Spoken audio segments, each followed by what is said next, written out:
Yeah,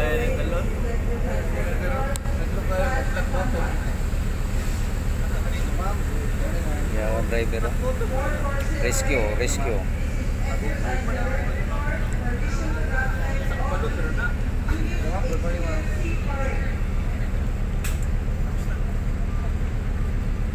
Good morning, ma'am.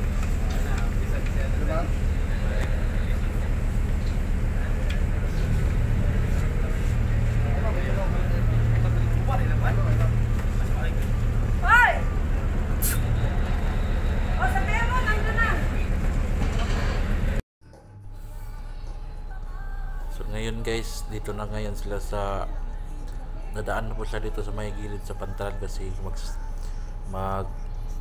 sasalot na po sila sa station commander nila dito sa Northern Mindanao. So magbigay salute sila sa Northern Mindanao commander dito sa Coast Guard sa Cagayan.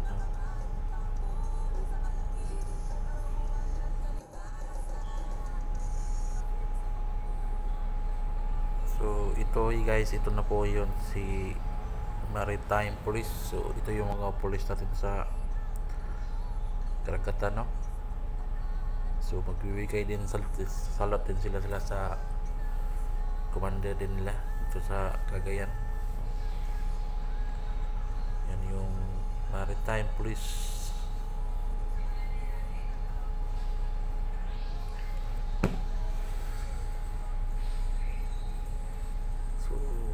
Dito rin ngayon si Pacific Cross sa yung tugboat, no, yung ginagamit nila kanina. May Coast Guard na on board, so magsalot din yan sila ngayon. Yan, ganda ng salot nila.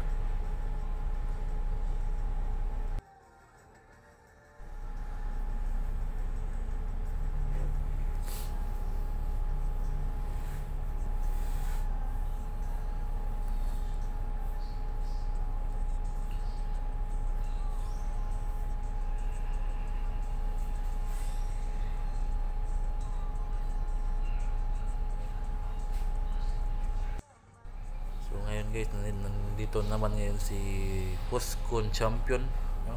Isa ring tugboat dito sa Cagayan.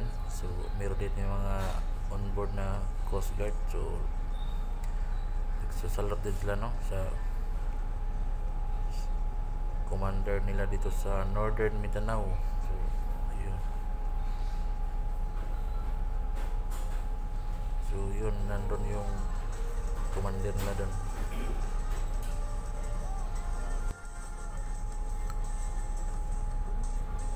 So ngayon guys, nandito na naman si Motor Tag Limay, no? So meron na namang onboard na Philippine Coast Guard dyan. Ladies and gentlemen, passing in front of you is Tag Limay of Malayan Tugs and Salvage Services, headed by its nila dito sa captain Northern Mindanao, Noli Colanco. si MT Limay. So susunod guys, nandito naman na yun si Philippine Coast Guard. Dadaan naman dito yung barko ng Philippine Coast Guard na dito sa Northern Mindanao. MRRV 4408 MRRV 4408 is the 7th 44-meter ship of the Parola class patrol vessels of the Philippine Coast Guard.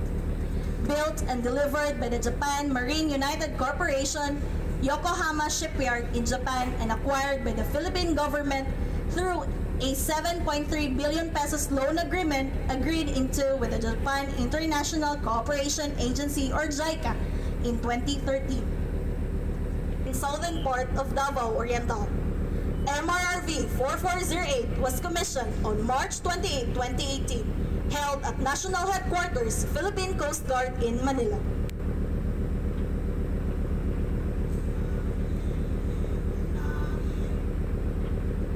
The Parola class patrol vessel consists of 10 vessels currently in service with the Philippine Coast Guard. Their hull number prefix MRRV means they are officially classified as multi-role response vessels.